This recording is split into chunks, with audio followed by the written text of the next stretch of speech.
What has been happening in this country this week. And I am talking to security expert and political analyst Tom Nduku. Welcome to the show, Tom. Oh, thank you. Been a while. Long time. But thank you so much for coming today to Aroka Media. I had to. Okay. So now we'll be talking about some of the issues that have been happening, and we'd love to hear your opinion on this. Now, as a country, it's such a special time for us because we are heading to the elections now, and there is so much that is happening. The campaigns are ongoing, and just to talk about Oka, for example, and when we are talking about Oka, we mean the KANU chair, Gideon Moi, Ford Kenya leader, Moses Wetangula, the ANC leader, Musalia Mudavadi, and Wiper leader, Kalonzo Musyoka. They have promised that they're going to end the land problem and help residents benefit from local resources. And this they were saying when they were in Taveta. Now, thinking about this and the fact that I have watched you talk about Taveta, you have even handled some cases from there that you have investigated. Could you tell us what is the real problem behind the land issues in Taveta and what you feel can really be done to rescue that situation? I think most of the lands in Taveta, and especially Mwatate area, had already been interrogated and the ruling was made. The only problem came about when the ruling was out, and some shrewd politicians came out with a lot of propaganda, disputing that a signature of the then Cabinet Secretary, Jacob Kamenyi, was put on a wrong place. What we stated clearly as experts in law, we gave them an account that we need to know events that made Jacob Kamenyi to sign the signature that is now being disputed. Because either they have to prove through a medical examination that he was sick or he did not know what to do, and then we can also blame the appointee. And we knew that all these things were just being rubbished so that a confusion could arise to allow land fraudster to continue milking the local community. You know, other communities in this country, they are not structured as the known 5 tribes. You call Luo, you call Kikuyus, you call Loyas, you call Kalenjins. These other communities are still when they are reorganizing themselves. And on account of that, it has been very difficult to identify what is community land and what is leasehold land that the government can, a citizen can make an application for the interest of that community and the country. So when this community came up, there was a group called Massimo Welfare Association. When they came up, it was an umbrella body uniting all the titles, and they identified their purpose. So when we interrogated some of the documents, like Taita Saiso was alleging that they got the land in 1972, but entries in the title are saying that they got the land in 1964. Legally, that is not possible. So either way, the politicians who are moving towards the investor, they are making a wrong move, because at no point the law will ever change to give an account of a wrong document to be real document. So on the onslaught, it may take time, but at the end of the day, it doesn't need a politician.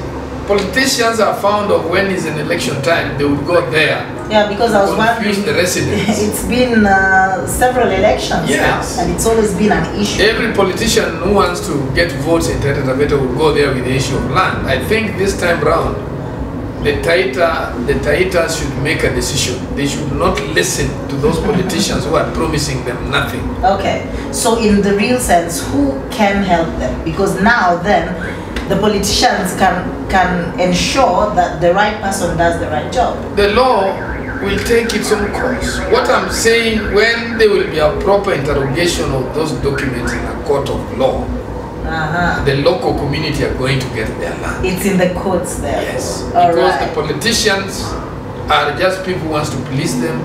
They get their votes, then they move out. And most of these things happen during Kanu regime. The people you are mentioning there are all Kanu stalwarts. They were there with President Moi.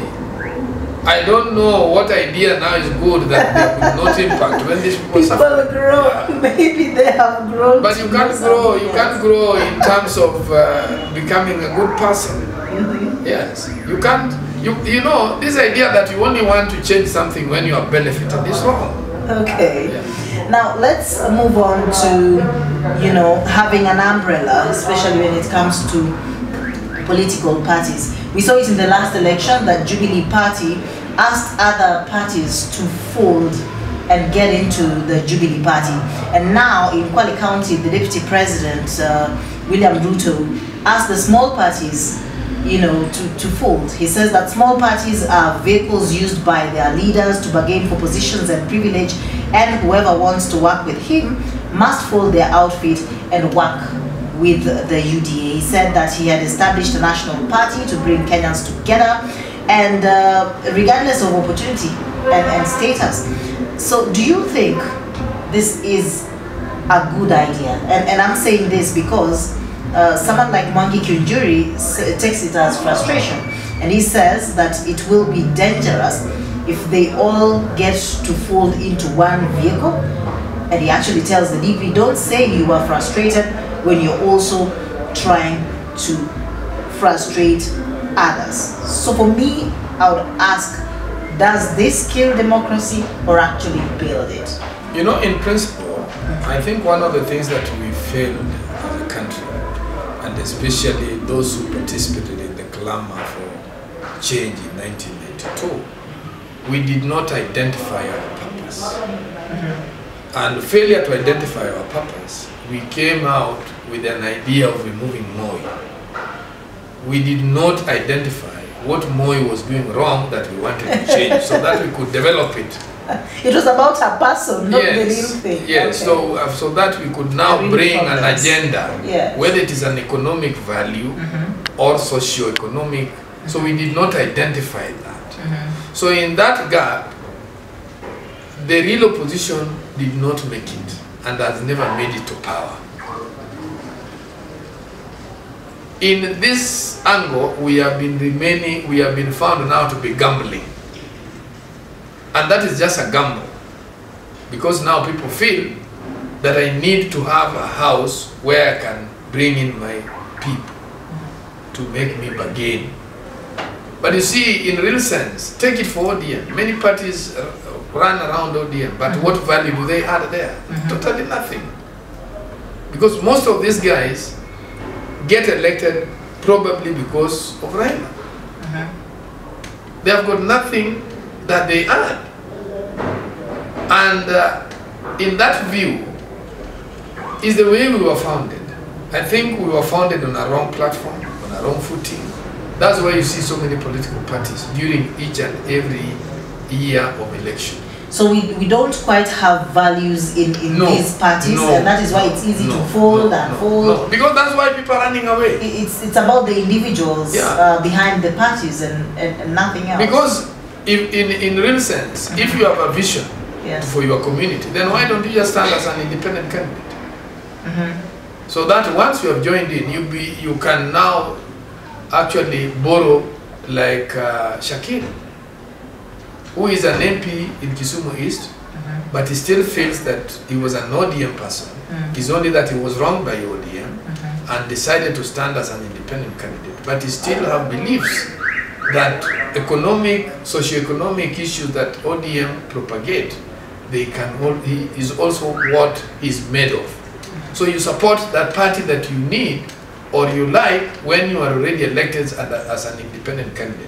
But forming a party means that you have a way on how you want to govern yourself. Then why are you not uniting? Why don't you just stand on your own? Yeah. See, those are things that wants to give people, we are bringing in wrong leadership all the time. Do you support having too many parties? Don't you think just almost to the election we have so many of them? In fact, we have almost more than 100 political parties. But go to the House, the National Assembly, there are barely 10 parties that make it to Parliament. So why do they have all these many parties? But that's now individually. That is what I'm telling you is about a confusion. We are in a confusion of a process. Yes. Wow. And the people who have joined politics now are the most dangerous people. You know, real generals who fought for this democracy have not benefited. Neither have they become leaders. And if they have become, they are very few, you can name them. Almost all these people, especially the people who took President Moi head on, both the young and the old, have not benefited. In fact, the people who are much displaced are my age mates during our time. Some of them did not identify their purpose. They are really suffering. They are at home. I can tell you by last year, somebody like Uchieng Olang, the first 7 who went to Kamkunji and said that there is time for multi-party, who were arrested, mistreated, beaten, did not enjoy the fruit until his death. In fact, even at his own burial, I remember if there was any donation which came from a politician, must have been me and Paula Bur, the MP for Rongo. The rest of the people could not be seen. And that is wrong. We have a Warren Nyauke who is coming from Nyakach. He's at home doing totally poorly. We have Peter Wanyama, Aluya, doing poorly. What, in your opinion, would be done to help such people? Well, you know, one of the things that I always warn the younger people, during our time we did not identify our purpose. We had a belief that when the group of Kinorengo succeeds, we have succeeded. So we did not identify that we should run for elections. And this was our undoing. So when the house expanded and a lot of freedom came, money became the factor. Now it is not struggle. It is not what you are made of. It's about the money and your loyalty to the politician who locally there. So you find that the politician who is winning election was not part of change. So him is looking at people who psychophantically would follow him blindly. How they can eat CDF money, he doesn't want anybody to question, you see. So the identity of changing this country, that's why you would find that we are lacking a lot of things. I will give you an account. I was born in Nairobi here. I went to Babadogo Primary. Then when Dandora Primary was being built, that was actually the way Nairobi Estate used to grow. In fact, I first of all went to local community center in Kariobangi. That is where you were starting. Then you would go, you would get a primary school, a government primary school managed at the city council level. That's how we joined Babadogo. When the new estate was coming, they were to build a school, a health center, a playing ground, a nursery school. Secondary schools were for competitions. They were not built anyhow, were for competitions. Only the best candidate would make it to a secondary school. Arambes which could cater for people who did not pass exams were being run privately. Government school were for sharp people. And that's how government managed to get experts who helped this country to grow. So in view of that, the younger people have become a misuse tool. That's why in social media, you would find them calling you names. People even who do not know you. Yes. And our leaders have also messed up. Because these days you find them even in local dances with the youth. During our time, those who were serving as members of parliament. I remember Nathan Kiara came in our school and people were yearning to see who is Nathan Kiara. And by that time, Nathan Kiara was just a mayor. So you're saying the honorableness is gone? It's gone. All right, it's just honorable it's like gone. that. Okay. Yeah. Now let's talk about the Mwingi accident that actually claimed over 25 lives. You know, this week it was such a sad one. The choir members from the Mwingi Catholic Church who were heading to a wedding lost their lives in an accident that many feel could have been avoided. Now listen to this, Tom. The government now promises to start the construction of the bridge with guardrails. My question is, because they actually say that this is going to happen by January 2022. Are we a firefighting nation? I want to say this. You see, leaders of Ukambani went to see the president. And I know by the time they went there, they knew that bridge as well. It was not within the agenda. It wasn't. That bridge is in one of the constituencies. Probably the MP who was in State House. And he did not remind the president. You see, we must be knowing how we can build our society when you are given a chance to lead. And that's why our elections these days is a very bad election.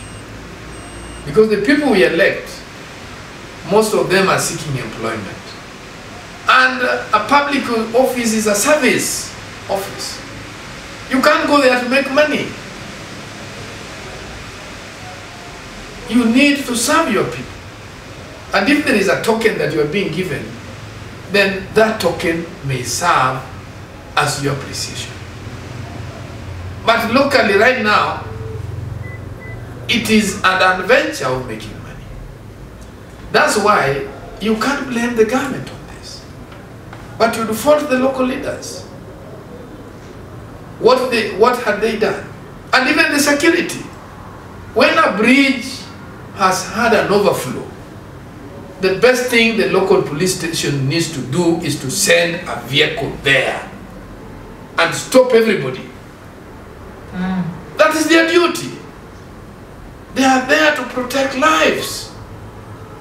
A local person, when left, always loses his mind.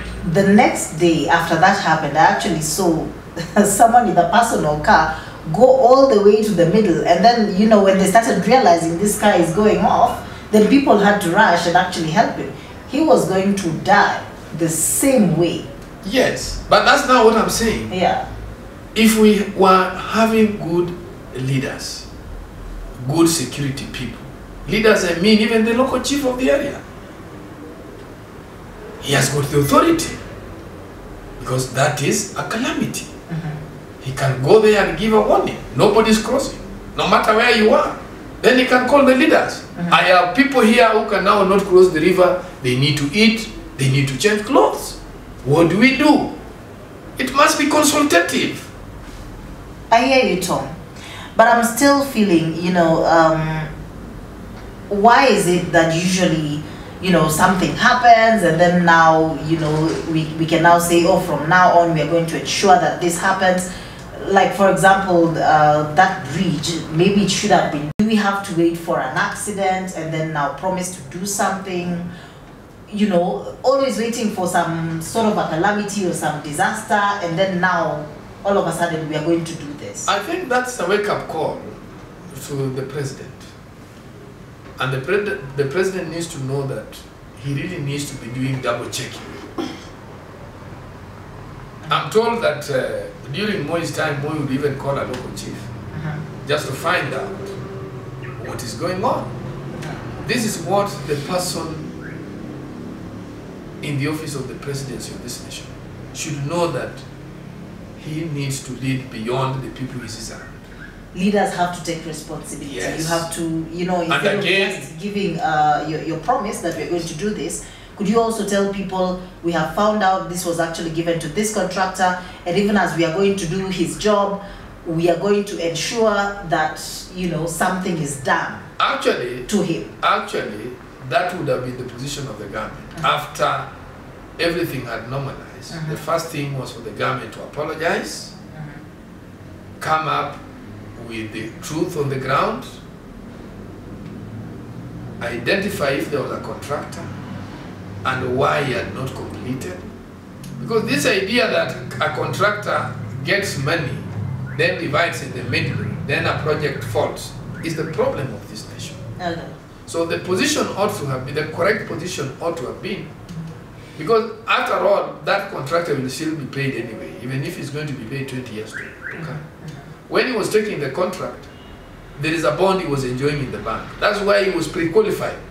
Yes. So if that bank cannot give him money, then he was a playful person. That person needs to go to jail. In fact, follow-up is what is lacking in this nation. And that is what is causing indiscipline in this society. Yeah. Where you are big as your money. Okay. So the position which would be very clear, which I think the president now should dig deeper. He may not speak over it right now, but let him send a team, hire even investigators privately. Let them conduct and interrogate the whole thing with engineers. Let them make a finding. Let the president be informed. Then the president can make a journey to the very place. Let him go there and give people hope. This happened, even though I have too many eyes, but they did not see. Okay. I have too many ears, but they did not hear. I've come personally. Okay. Let's talk about Raila. You know, he's going to be launching his presidential campaign, even though if you ask me, I'm really waiting to just hear him say it, you know. He's always reinventing himself. There's always something about Raila. You post reggae, he charts a new path, and now he's got Azimio la Umoja. What do you think always makes him emerge stronger? I think he goes down, but I think never up. the best term that you've used is trying the Azimio la Umoja. Because the president issue, he has not addressed it at the moment. It's something we cannot dwell about. Yes. And the person of Raila is a person that... We are still even suspecting he might get there and tell us it's somebody else. Well, that one I don't think is very possible. From the people who are like, are we sure? No, from my intelligence analysis, that is not possible. Because then he would have a problem that he can't deal with. Yeah. My position, which I would say about Raila, is that, you know, Raila was in detention for a long time. And he has come out struggling. And in the struggle, there are things that he has done which are good, some decisions he has taken which has been faulted on the negative. But indeed, overall, he's a person who can come down. Come down, that's it. Like, I remember I was in one of the stations when he decided to go parallel and took an oath. As the people's president. Yes, and I think I said that I would have wished if Raila would go and meet the president so that they could have a discussion. And that discussion he must go personally, not with brigades who are activists. And he finally did, and it worked. Function, yes. And I think out of this, he was a statesman. And you know, God also plays differently. When you're a peaceful man, God can give you grace. I think at this juncture, what is happening to former Prime Minister is about a decision he made, which God would see in the light that he did. He saved the lives of his own people. Because if Raila had said that things will not work, at that point people were annoyed. And you see, the secret in this country is that many of these people you see in rallies, they don't go for voting. They make a lot of noise, but when action comes, they are the people who lead. So they would want you to cause more chaos as opposed to appearing stronger in reasoning. So when Honorable Raila made this, even internationally, he was seen to be a statesman. And going forward with what he has achieved, and that's why so many Luos are going to have problems. Even in ODM, they are going to have a lot of problems. Because the platform of Raila is no longer a loyalist platform. The platform of Raila is now coming from a position of knowing how to move forward. You would not move forward with Raila when you're a sycophant and doing wrong things down the line. We must help the person of Raila Amolo Odinga to change this nation. The dream, if she suggests something that we feel can be done in 20 years to come, then it is not good for this country now. This country now needs tomorrow, not the future. And tomorrow is that we must bring socio-economic platform. We must think very well on how our industrial area can come back. We must think well, because when it comes back, we'll be having casual workers, we'll be having permanent workers, and we'll be having trade, so that the economy can be stable. The thinking of the society cannot be shaken. It will reduce a lot of bribery that you see happens in the recruitment of the Kenya Army and police. Because why should you bribe if you can get another job somewhere? Yes. So he has a position right now to think forward and tomorrow, not the future. The future he can talk about after 5 years. So there's Miola Umoja. He is bringing it because he wants a united country. Yeah. And very few politicians are understanding the concept. That's why you still find people like Alonso running with their own banner. And you wonder why. Because here we are saying we want to move forward. And moving forward, some of these guys are very young people. Why to confuse electorates? Even if Raila does 2 terms, it is 10 years. Oh, they will still get their chance. They will still get their chance. Now, that one, if Kenyans accept. Okay. And I would want Honorable Raila this time round to give a face of Kenya in terms of the people around him. Tom, I'd like you to talk about something. There's a lot of talk about Mount Kenya, you know, bigwigs having settled on ODM leaders, their preferred candidate, you know, to take over from President Uhuru Kenyatta. Isn't that a major political boost, of course, ahead of his big day? But again, the people who always wonder, what is it about Mount Kenya that is so important in elections? You know, when you have the tycoons backing, just how bad is the need for money, especially when it comes to presidential campaigns? Well, my reasoning would be a bit different. I think the best thing is that this time around, Mount Kenya is not bringing a candidate. And they have a majority vote that actually somebody needs to get about an average of 60%. And that's why you'll find Raila looking on how to get those votes. So one of the sample frame that he's using is the business community. You will find that he would also use community leaders. Then he would go for the masses. So it's about how to win election. And those are formulas that I think he's implementing. I don't think that people are going in Central because Central probably is a major tribe than any other. One of the things is that they don't have a candidate this time now. And that's why they have space where people can now go and shop. Why do we always call it a tycoon home, you know? Well, is it that most tycoons come from there, or? No. I tend to, let me give them some latitude. of approach. My view is that these are guys who are organized and they know how to help one another.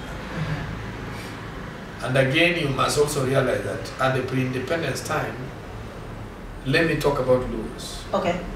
Luos were civil servants. Majorly, they are the ones who shaped up this nation in terms of policy implementation, because they were the so-called engineers, accountants. So name that professionalism. But the central people went into business, and some of them were doing agriculture. That's how they built their economy. And you know, when you have succeeded in something that you are doing, you must not leave it to go and get work again. And you know, when you do business, you can get more money than that person who is employed. Yes. That should have been the reasoning, as opposed to what people are saying.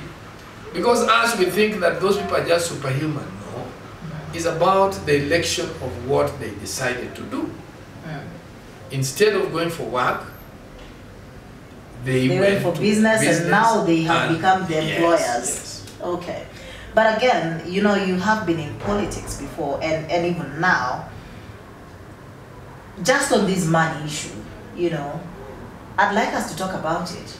Because in Kenya, for the longest time, it's like when you want to go for any seat, the first thing one is looking for is money, and then they go into it. I know it's not a very good thing. I know we should not be looking for our leaders going by how much money they've got, but just how bad is it in Kenyan politics? I think money issue is only playing hand in Luo-Nyanza. Really? Yeah. In Central, money issue is not the calling card. Because if you find people like Gujiri, who knew them until they got elected? And they have no any business enterprise. So what works in Central? In Central, the people who are who have economic value in that area identify a leader who can succeed in terms of management of their affairs. Unlike us in Luo-Nyanza, where you can come in and corrupt the community with money. I want to tell you one thing. Do you know, when we were in the multi-party clamor, people like Dalmas were in Kenya. They did not make it with Moi, but he made it back with Raila. Until now, he's still working in government.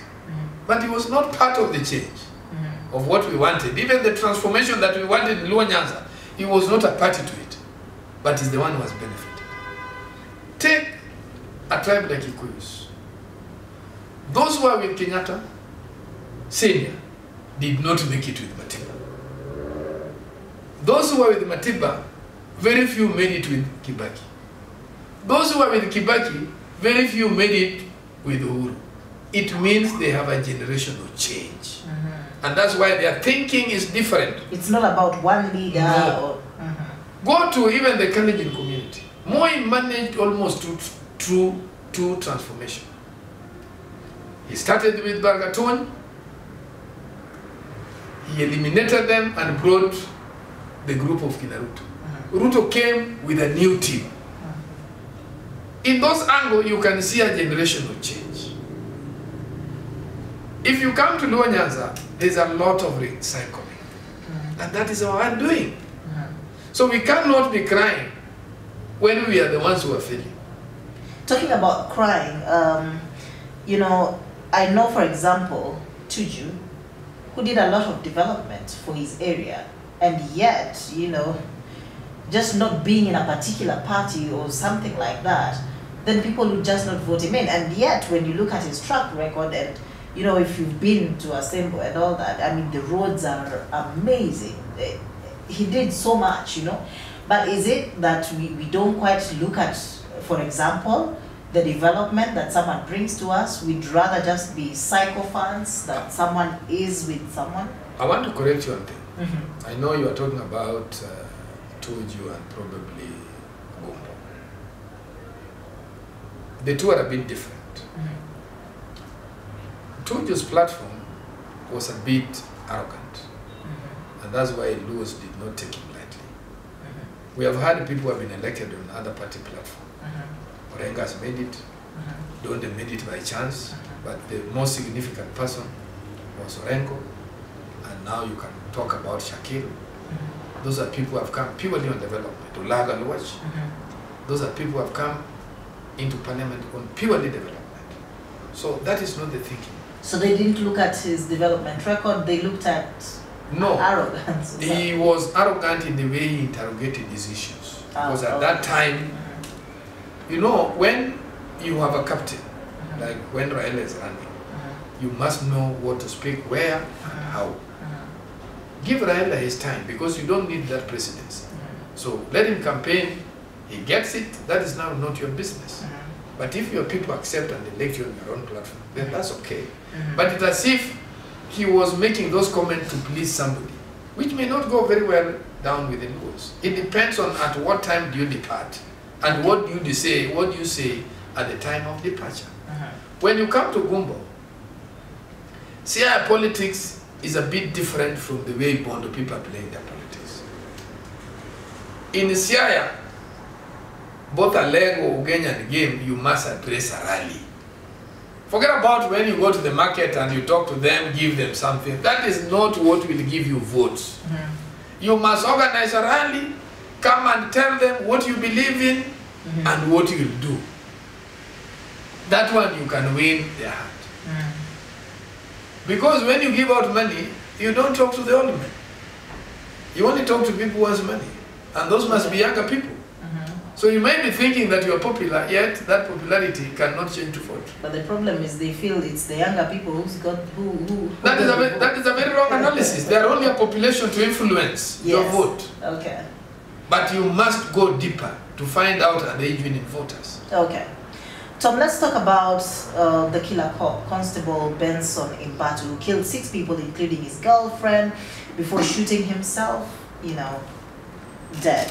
Now, Interior Cabinet Secretary Dr. Fred Matiang'i now says that he's enhanced counseling services for officers in the police service and the prisons. But what are we looking at as a country? Because we cannot even say that it is only the police officers who do this. We have so many cases, you know, like this. What are we as Kenya handling? Well, on that account, I would say one thing. I do not know from what informed opinion the minister was talking. Because he has not identified the problem. The feeling is that there's a lot of mental issues in there. Who has said it, and where is it written? You know, presumptions cannot run a country. Perhaps they know there are too many problems in this country. Maybe. COVID came, people lost their jobs, there's no money, then people are fighting. But you see, that one cannot make somebody kill himself. There could be something bigger. My issue is about management.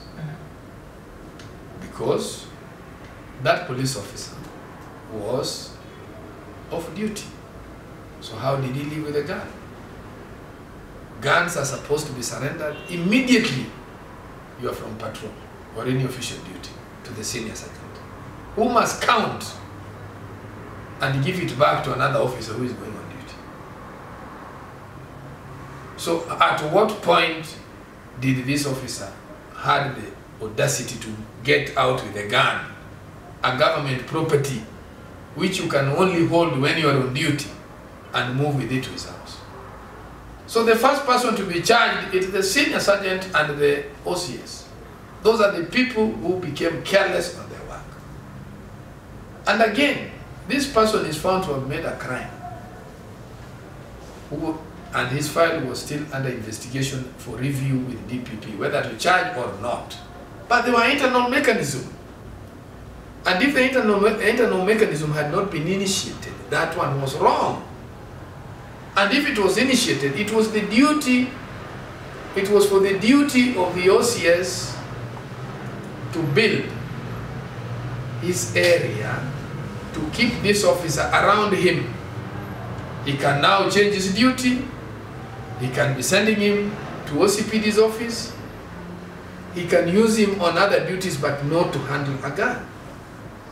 Or you'd still be retained, but... Yes, and monitored, yeah, and managed. So that is the duty of the OCS. But let us look at also, okay, thank you. You know, and the counseling issue, yes, I want to dispute it until and when I find out that there is a doctor's report.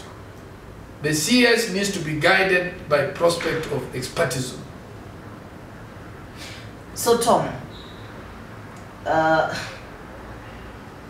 you know you're a security expert, so I'm not going to say anything on that. But let's look at the country now and the fact that, you know, a lot of these kind of things are happening. People killing each other and all that in the name of love and all that. What do you think is perhaps behind this? That is about nurturing. You see, one of the things is that our society has lost values. There are things that young people do which we did not do. My dad would think that I'm a person of age and probably I'm not moving out. He would call my cousin, as you are walking, get your brother and walk with him. Because he knew there are other things that I also need to do because of my age.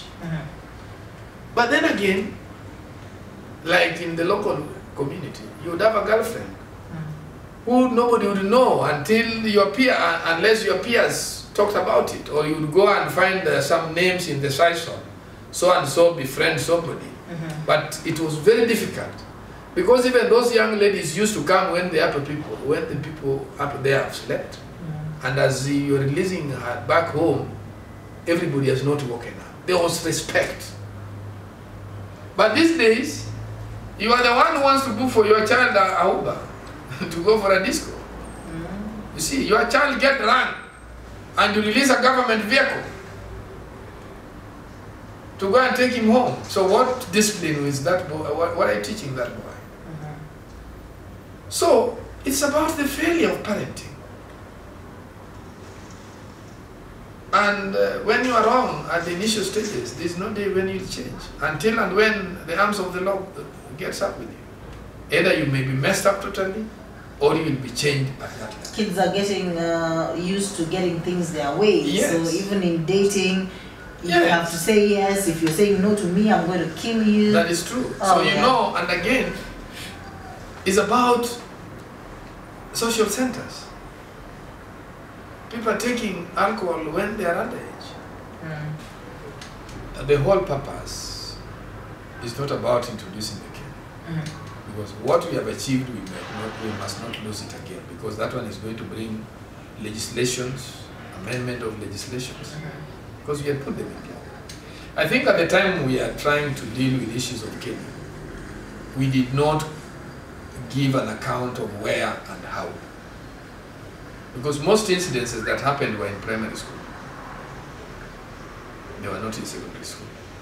Because I remember I was also in secondary school. We used not to be killed. Caning, when it was called for, was done by the senior teacher, deputy headmaster, or the headmaster himself. Or in any advantage level or a disadvantage level, the duty master. And the idea is not to look at things in the manner we are looking at things. The idea is to find out why is this happening.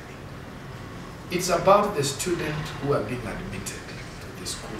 I remember when I joined Miranda, our headmaster then, Mr. Mwango, took us for an interrogation. And he told us, now you are secondary school students. What is called for you here is that you have your own rights, but there is your responsibility that you must do.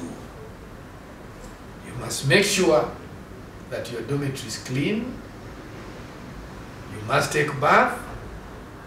You must maintain silent when study time comes. You must talk through your prefects. So there was a responsibility of the student. Why was he saying this? He told us in this institution, you will leave with your KCE certificate.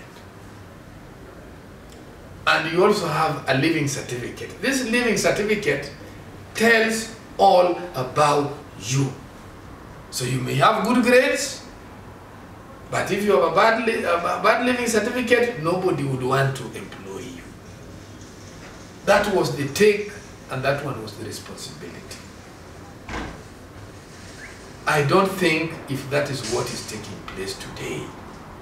When you tell the student that he has a right, he cannot be caned, and you don't tell that student his responsibility, here's where the government failed. So you don't give out rules without viewing the future.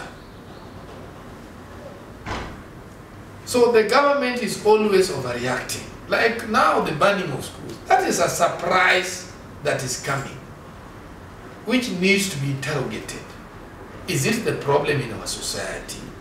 Is it the younger people who have just become careless? Or is it that parents are also not giving good guidance at home? So you also feel we need to have that national conversation? The national convention is going Kenyan to talk about it again. That one, you know, Kenyans. You know, with Kenyans. Kenyans like where they make money. Because that one they want to call in sponsors. So UNICEF has given money. You know, let us not be thinking of everything that people have to be talking about. That ministry has got good people. Let them be given free hand to advise the CS on how education is to be mitigated. Otherwise, we're going to have so many seminars and so many... which will be a waste of time. Why don't we have that money to buy books?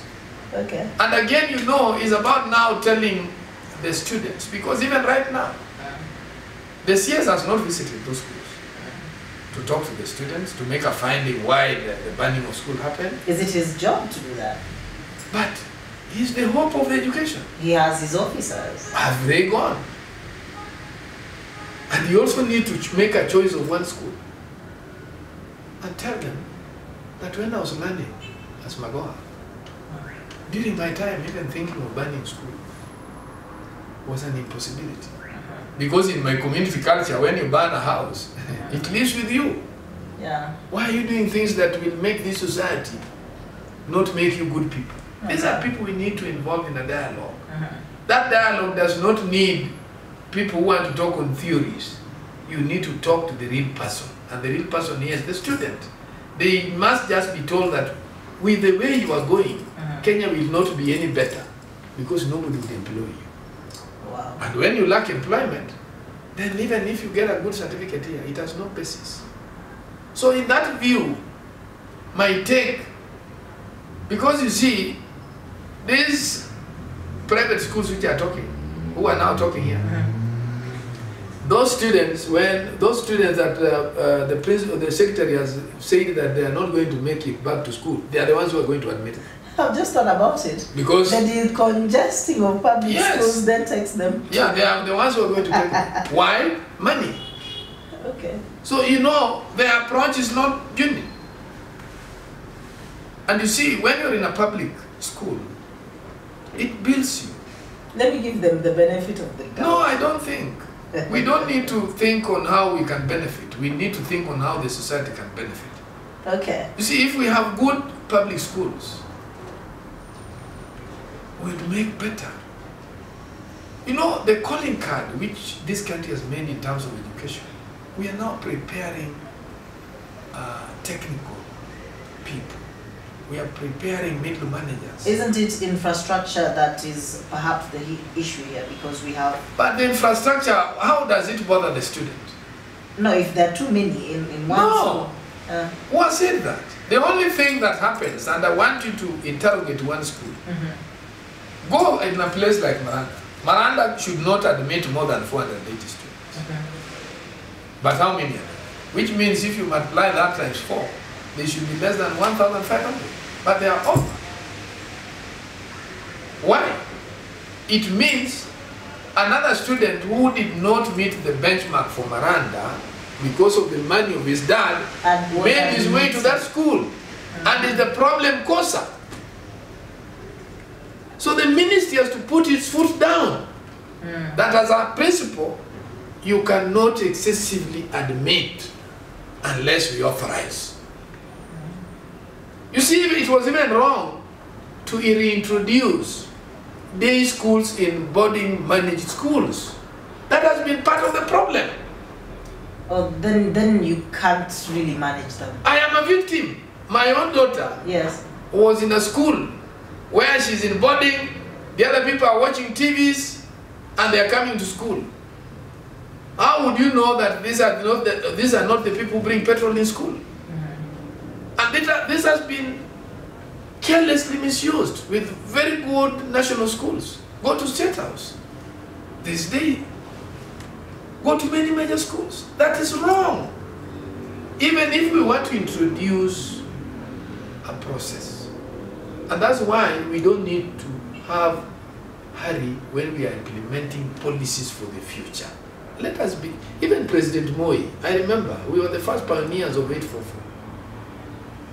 So in 1993, we were the ones to sit for examination in 1984. But we did not sit for exam. It was suspended up to 1985. So we were prepared within this 1 year. If President Moi could do that, why not these people? Okay. Who have seen a lot. So there is so much that needs to be done. Yes. Okay. So let us not have hurries. Okay. When we hurry, it's as if we want to spend certain money. As an intelligent person, I will tell you that maybe some money has come from another source, we want to spend it. But even if we are being given, let us say we cannot do it now, but we can do it tomorrow. Thank you so much. The reasons of that is 1, 2, 3. Thank you so much, Tom. We'll be doing this again on Thursday next week. You know, just looking through what's happening in the country and just being able to talk about it and, you know, giving insight as well. This is really, really, truly amazing. And being a security expert, there's so much going on, and I'm just loving the fact that we have you here. I really wished we had you here when there was so much happening with the DCI and all that, but it is well. We'll continue to look at what's happening in this country and, you know, just try to find a way in which, you know, we can help each other as a country. And especially now that we're heading to the elections, we'll also be looking at what's happening, you know, politically, to be able to, you know, have these conversations that would help even our youth to be able to know what they are looking for in leaders, what they need to stand for. And this is really amazing for me. I know you're also going for a seat somewhere. I don't want us to talk about this today. Not today, not today. Not today. We'll be having that conversation on a Wednesday because we get to talk about leadership on Wednesday. So you're most welcome next Wednesday for that.